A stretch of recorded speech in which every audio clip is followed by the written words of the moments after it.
Shalom adik-adik, selamat pagi. Apa kabarnya? Walaupun kita tidak ketemu hari ini, apapun kondisi kita harus tetap bisa mengucap syukur kepada Tuhan.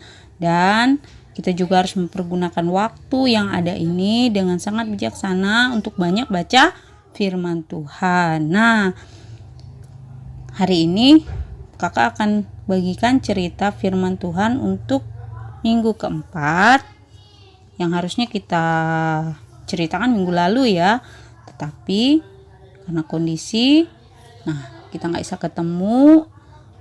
Walaupun seperti itu kita tetap bersukacita, kita tetap mengucap syukur terus bahwa dalam doa kondisi keluargamu, lingkunganmu, bahkan bangsa kita Indonesia tetap terus berjaga-jaga dalam doa kalian, bahwa dalam doa supaya virus coronanya segera lenyap dari Indonesia dan dari dunia ya. Nah, hari ini kakak akan membagikan kisah tentang Saulus yang bertobat dan diganti namanya menjadi Paulus. Nah, kalian juga pasti sudah sering dengar ya. Nah, nggak cuma satu kali ya dengar cerita ini, dan kalian pasti juga sudah baca. Nah, tapi kakak hari ini akan menceritakan. Habis sebelum kita dengar firman Tuhan, mari kita satu dalam doa. Lipat tanganmu, tutup matamu, kita berdoa. Bapa, terima kasih bahwa hari ini Engkau sudah memberkati kami. Kami boleh bangun dengan tubuh yang sehat. Kami boleh menikmati hari ini, pagi ini semuanya. Engkau memberkati roti, makanan kami, air, minuman kami. Kami mengucap syukur Tuhan. Engkau sudah memberkati kedua orang tua kami, bahkan keluarga besar kami. Engkau sudah meluputkan kami dari segala mara bahaya. Kami mengucap syukur. Dan sebentar Tuhan, kami akan dengar firman Tuhan. Kiranya Engkau mengurapi kami, membuka telinga rohani kami, sehingga kami boleh mengerti firman Tuhan dan kami boleh dapat melakukannya. Terima kasih Roh Kudus, tolong kami. Hanya di dalam nama Tuhan Yesus kami sudah berdoa. Haleluya, amin. Nah, Saulus bertobat. Kisah Para Rasul 9 ayatnya yang pertama. Sementara itu berkobar-kobar hati Saulus untuk mengancam dan membunuh murid-murid Tuhan. Ia menghadap imam besar dan meminta surat kuasa daripadanya untuk dibawa kepada majelis-majelis Yahudi di Damsyik, supaya jika ia menemukan laki-laki dan perempuan yang mengikut jalan Tuhan, ia menangkap mereka dan membawa mereka ke Yerusalem. Dalam perjalanannya ke Damsyik, ketika ia sudah dekat kota itu, tiba-tiba cahaya memancar dari langit mengelilingi dia. Ayat 4, ia rebah ke tanah dan kedengaranlah olehnya suatu suara yang berkata kepadanya, Saulus, Saulus, mengapakah engkau menganiaya aku? Jawab Saulus, siapakah engkau Tuhan? Katanya, akulah Yesus yang kau aniaya itu. Tetapi bangunlah dan pergilah ke dalam kota. Di sana akan dikatakan kepadamu apa yang harus kau perbuat. Maka termangu-mangulah teman-temannya seperjalanan, karena mereka memang mendengar suara itu tetapi tidak melihat seorang juga pun.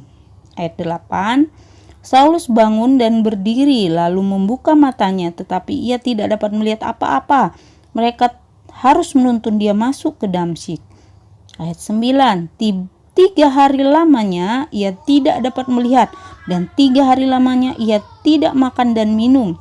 Di Damsyik ada seorang murid Tuhan bernama Ananias. Firman Tuhan kepadanya dalam suatu penglihatan. Ananias, jawabnya, ini aku Tuhan. Firman Tuhan, mari pergilah ke jalan yang bernama Jalan Lurus dan carilah di rumah Yudas seorang dari Tarsus yang bernama Saulus. Ia sedang berdoa. Dan dalam suatu penglihatan ia melihat bahwa seorang yang bernama Ananias masuk ke dalam dan menumpangkan tangannya ke atasnya, supaya ia melihat lagi. Jawab Ananias, Tuhan, dari banyak orang telah kudengar bahwa orang itu betapa banyaknya kejahatan yang dilakukannya terhadap orang-orang kudusmu di Yerusalem. Dan ia datang kemari dengan kuasa penuh dari imam-imam kepala untuk menangkap semua orang yang memanggil namamu. Tetapi firman Tuhan kepadanya, pergilah, sebab orang ini adalah alat pilihan bagiku untuk memberitakan namaku kepada bangsa-bangsa lain serta raja-raja dan orang-orang Israel. Aku sendiri akan menunjukkan kepadanya betapa banyak penderitaan yang harus ia tanggung oleh karena namaku. Tetapi Ayat 17. Lalu pergilah Ananias ke situ dan masuk ke rumah itu. Ia menumpangkan tangannya ke atas Saulus, katanya, Saulus, saudaraku, Tuhan Yesus yang telah menampakkan diri kepadamu di jalan yang engkau lalui telah menyuruh aku kepadamu supaya engkau dapat melihat lagi dan penuh dengan Roh Kudus. Dan seketika itu juga seolah-olah selaput gugur dari matanya, sehingga ia dapat melihat lagi, dan ia bangun lalu dibaptis. Dan setelah ia makan, pulihlah kekuatannya. Nah, jadi Saulus ini dikatakan adalah seorang Farisi. Dia adalah orang yang mentaati semua hukum dalam kitab Taurat. Dia tahu semua peraturan-peraturan dalam adat istiadat orang Yahudi waktu itu. Nah, dia adalah seorang Yahudi yang taat. Nah, dia juga adalah anak buah daripada imam besar. Jadi waktu itu dikatakan seperti di ayat yang pertama, dikatakan apa? Hatinya berkobar-kobar untuk mengancam dan membunuh murid-murid Tuhan. Ia menghadap imam besar dan meminta surat kuasa daripadanya supaya dibawa ke majelis-majelis di Damsyik, supaya dia punya kekuatan secara legal untuk memenjarakan, menangkap ya orang-orang Kristen mula-mula pada waktu itu. Nah, apa yang terjadi? Mungkin waktu itu orang-orang di zaman Saulus sedang gencar-gencarnya nyari anak-anak Tuhan ya untuk dipenjarakan ya. Waktu itu mungkin kondisinya gimana adik-adik? Semua orang ketakutan ya. Mereka takut jangan-jangan ketemu Saulus di jalan, nanti mereka diseret ke dalam penjara. Mereka saling memberitahu mungkin satu dengan yang lain, "Hei, ada ini Saulus, kau kenal Saulus kan?" "Ya, Saulus, ya. Kenapa?" "Dia sudah mendapat surat dari rekomendasi untuk menangkap kita, teman-teman." Mungkin mereka seperti itu ya adik-adik ya. Mereka saling memberitahu dan mereka mulai waspada ya adik-adik ya.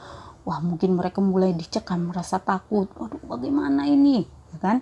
Nah, mereka pasti akan ditangkap dan dipenjarakan. Bahkan dikatakan firman Tuhan dibilang Saulus untuk apa? Mengancam dan membunuh murid-murid Tuhan. Nah, waduh, serem ya adik-adik ya.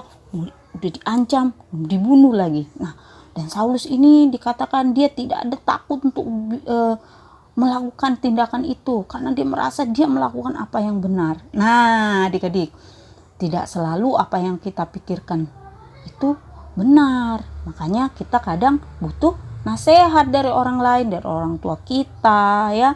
Mungkin juga teguran pengingat dari teman-teman kita ya. Nah, kembali lagi ke Saulus. Nah, waktu itu murid-murid Tuhan, semua jemaat Tuhan mulai pada takut ya, seperti kita sekarang ini. Mungkin kita takut, aduh, gak bisa sekolah, gak bisa kemana-mana, gak bisa main di luar, gak bisa ke mall tutup, tempat rekreasi tutup ya. Bahkan sedih ya, kayak KP ini sekarang sedih. Kenapa? Gak bisa ke gereja, gak bisa ketemu sama adik-adik, gak bisa ketemu teman-teman, gak bisa ketemu kakak-kakak sekolah minggu yang lain.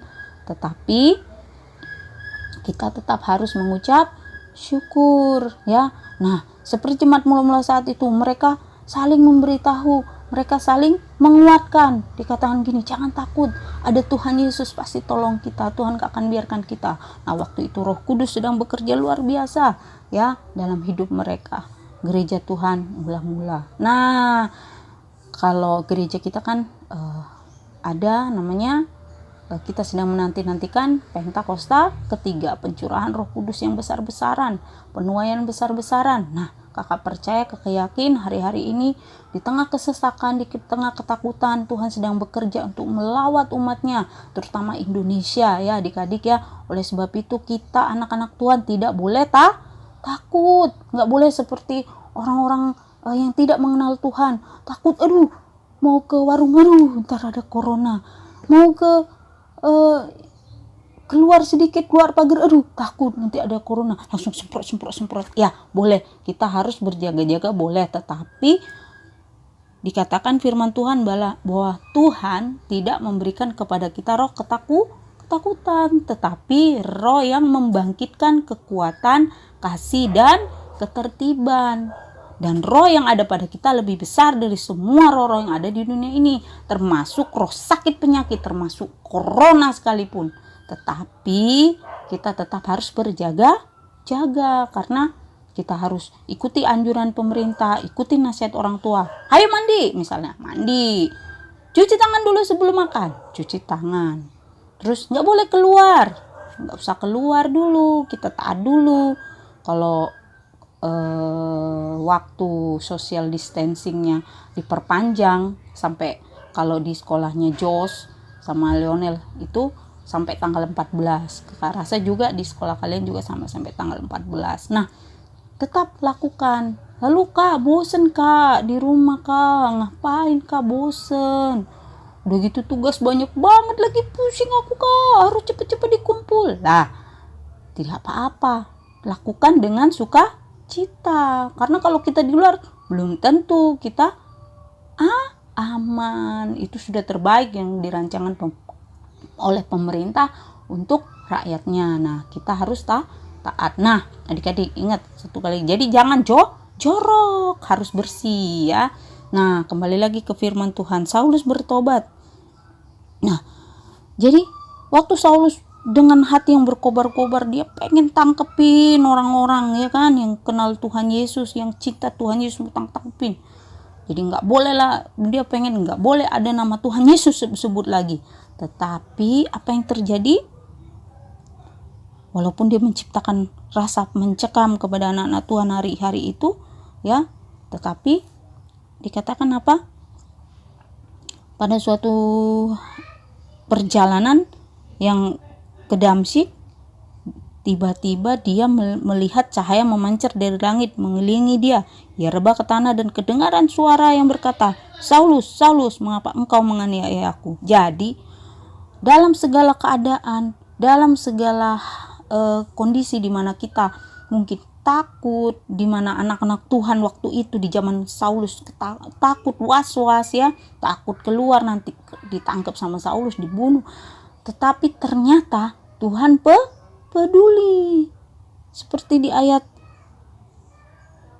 yang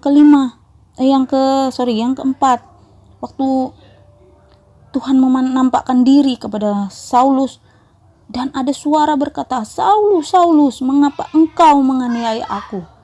Jadi Tuhan itu, jika kita, apa yang kita rasakan, Tuhan tahu. Tuhan, aku sedih, aku gak bisa kemana-mana. Tuhan tahu. Tuhan, aku takut kena corona. Tuhan tahu. Makanya Tuhan berikan Roh Kudus kepada kita sebagai penolong dan penghibur. Nah, dan lagi, siapa engkau Tuhan? Kata Saulus. Jawab Tuhan apa? Akulah Yesus yang kau aniaya itu. Jadi apapun kondisi kita, seolah-olah kita tidak nyaman, kita sedih, kita tertekan, Tuhan Yesus selalu ada. Tuhan tahu dan Tuhan akan menolong dengan caranya yang ajaib. Akhirnya singkat cerita, Saulus waktu ketemu Tuhan, dia jadi buta, tidak bisa lihat, gelap semua ya. Kalau buta itu nggak bisa lihat apa-apa ya adik-adik ya. Walaupun matanya terbuka, tapi dia tidak bisa melihat, matanya sudah tidak bisa menangkap cahaya, tidak bisa melihat. Dalam 3 hari dia buta, ya. Ayat 9, 3 hari lamanya ia tidak dapat melihat, dan 3 hari lamanya ia tidak makan dan minum. Jadi dia dalam 3 hari itu mungkin dia, tersiksa sekali sih Saulus ini, ya. Nah, jadi lalu di Damsyik ada seorang murid Tuhan bernama Ananias. Nah, di situ Ananias dapat dikasih tahu sama Tuhan, kamu nanti datang ke, dikatakan ayat 10, kakak bacain lagi. Di Damsyik ada seorang murid Tuhan bernama Ananias. Firman Tuhan kepadanya dalam suatu penglihatan. Ananias, jawabnya, ini aku Tuhan. Firman Tuhan, mari pergilah ke jalan bernama jalan lurus dan carilah di rumah Yudas seorang dari Tarsus yang bernama Saulus. Ia sekarang berdoa. Dan ia dalam suatu penglihatan ia melihat bahwa seorang yang bernama Ananias masuk dan menumpangkan tangan ke atasnya. Nah, jadi Tuhan suruh Ananias untuk datang kepada Saulus untuk menumpangkan tangan ke atas Saulus. Dan waktu itu Ananias bilang, Tuhan, dia kan orang yang suka bunuhin orang Kristen, dia kan jahat sekali Tuhan, banyak banget kejahatannya, dia yang suka siksa. Tuhan bilang apa? Tetapi firman Tuhan, pergilah sebab orang ini adalah alat pilihan bagiku. Nah, jadi kita nggak pernah bisa menyelami apa maksud Tuhan di balik segala sesuatu. Seperti seperti Ananias nggak ngerti, loh dia kan jahat Tuhan, dia kan udah ganggu kita, ibadah nggak boleh, ini nggak boleh Tuhan, dikejar-kejar kita Tuhan, diintimidasi. Tapi Tuhan bilang, pergilah sebab orang ini adalah alat untuk memberitakan namaku, adalah pilihanku. Jadi Tuhan yang pilih Saulus untuk berbalik dari Saulus yang keinginan hatinya berkobar-kobar untuk bunuh anak-anak Tuhan, sampai menjadi siapa? Paulus, yang dikatakan orang yang benar-benar dipakai Tuhan luar biasa. Dan dalam Perjanjian Baru banyak surat-surat Paulus yang ditulis, dan yang kita baca di dalam Alkitab kita. Luar biasa, Tuhan mengubahkan Saulus yang benar-benar tidak suka dengan pemberitaan Injil, tidak percaya dengan Tuhan, menjadi orang yang sungguh-sungguh percaya kepada Tuhan. Bahkan dikatakan Paulus pernah bilang begini, kalian bisa baca dalam kitab, dikatakan apa? Paulus mengatakan bahwa hidupku bukan aku lagi, tapi Kristus yang hidup di dalam aku. Dan semua kemuliaan dunia dianggap sampah oleh pengenalan akan Kristus. Dia udah lihat betapa luar biasanya kemuliaan yang Tuhan janjikan buat orang-orang percaya yang selama ini dia siksa. Tetapi setelah dia mengenal Tuhan, setelah dia berjumpa dengan Tuhan, melalui dia berjumpa dengan Tuhan secara pribadi, dia berbalik dari yang panas hati mau bunuh orang Kristen, dari yang tidak mau menerima firman Tuhan, tidak mau menerima Yesus sebagai Tuhan dan Juru Selamat. Begitu ketemu Tuhan, dia bertobat, dia percaya, lalu dia menjadi alat kemuliaan Tuhan. Jadi gak ada yang mustahil bagi Tuhan. Segala sesuatu mungkin buat Tuhan. Ya, kalau manusia berpikir, aduh gak mungkin Tuhan. Tetapi buat Tuhan sangat-sangat mungkin. Singkat cerita, Saulus, si Ananias menumpangkan tangan ke atas kepalanya dan selaput di matanya itu gugur, ya, dan dia sembuh lah. Jadi dikatakan namanya dirubah, Tuhan bukan lagi Saulus menjadi Paulus. Nah, jadi adik-adik, Tuhan Yesus kita itu Tuhan Yesus yang luar biasa. Jadi apa yang tidak mungkin bagi manusia mungkin bagi Tuhan. Kalau sekarang ini kita ngalamin gak enak, gak nyaman, apakah kita harus berdiam saja tunggu sampai virusnya pergi sendiri? Enggak. Apa yang harus kita lakukan? Nah, yang harus kita lakukan adalah berdoa seperti yang sudah diajarkan oleh kakak-kakak sekolah minggu setiap hari Minggu. Oh, kita harus berdoa 5 jari, ingat ya, berdoa supaya semua mara bahaya, semua penyakit sampar ini pergi, dibuang ke jurang maut, ya. Tidak ada lagi corona, tidak ada lagi penyakit sampar atas Indonesia, dan Indonesia dimenangkan untuk kemuliaan nama Tuhan. Nah, hari-hari ini banyak orang gak bisa ke gereja, tapi mereka semua streaming, mereka dengar dari internet. Nah, jadi semua orang haus, semua orang rindu untuk dengar firman, dan biarlah rasa haus dan lapar Tuhan itu turun atas Indonesia, dan semua orang dimenangkan untuk kemuliaan nama Tuhan. Semua orang boleh mengalami jadi Saulus menjadi Paulus. Amin adik-adik.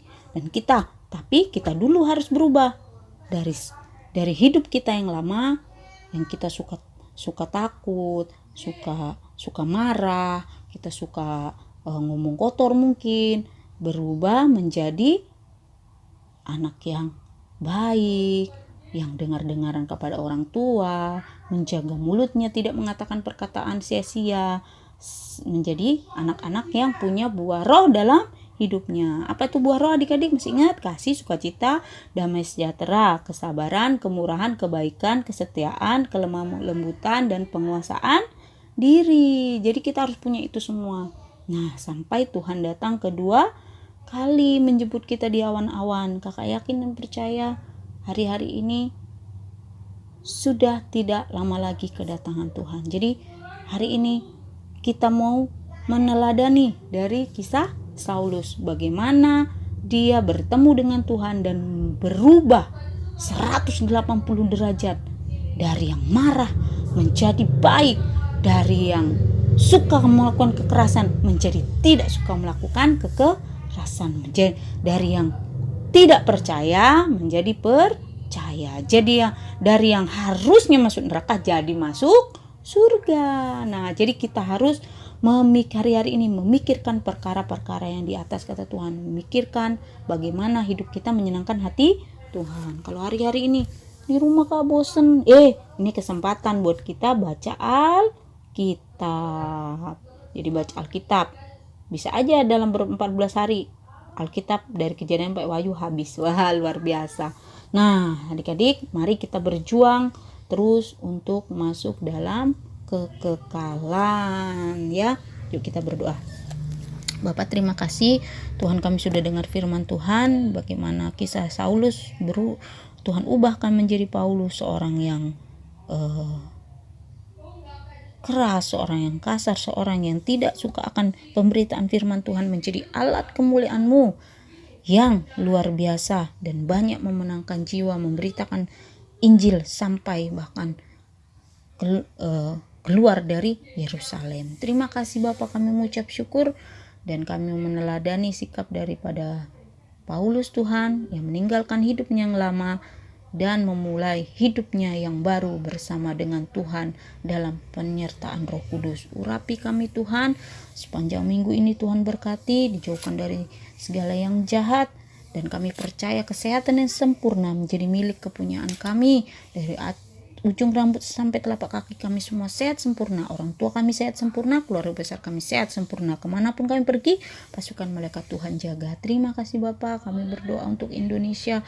Tuhan pulihkan Indonesia, Tuhan ampuni Indonesia, Tuhan berkati pemimpin kami dan semua jajarannya, TNI Polri yang menjadi garda terdepan dalam penanganan virus di negara kami, dan juga untuk para dokter-dokter dan para medis yang juga ya Tuhan menjadi pahlawan-pahlawan luar biasa yang bekerja siang dan malam untuk menyembuhkan dan membantu penyembuhan daripada setiap orang yang sakit, yang terpapar COVID-19. Tuhan, kami berdoa sembuhkan mereka, berkati para medisnya, berikan kekuatan, dijauhkan daripada sakit penyakit, jauhkan dari corona. Terima kasih Bapak, kami doa setiap virus-virus corona kami perintahkan kau pergi masuk dalam jurang maut dalam nama Tuhan Yesus. Tidak boleh ada lagi di Indonesia. Setiap atmosfer di Indonesia clear dalam nama Tuhan Yesus. Terima kasih Bapa. Diberkati udaranya Indonesia, diberkati airnya, diberkati tanahnya. Indonesia menjadi negara yang maju makmur, dan kami percaya Pentakosta ketiga akan terjadi dan banyak jiwa diselamatkan. Anak-anak Tuhan, anak-anak sekolah minggu, anak-anak youth akan menjadi generasi Yeremia yang tidak terhentikan, menjadi pembawa lawatan atas bangsa kami dalam nama Tuhan Yesus. Datanglah Tuhan yang kedua kali, Maranatha, di dalam nama Tuhan Yesus. Haleluya, amin.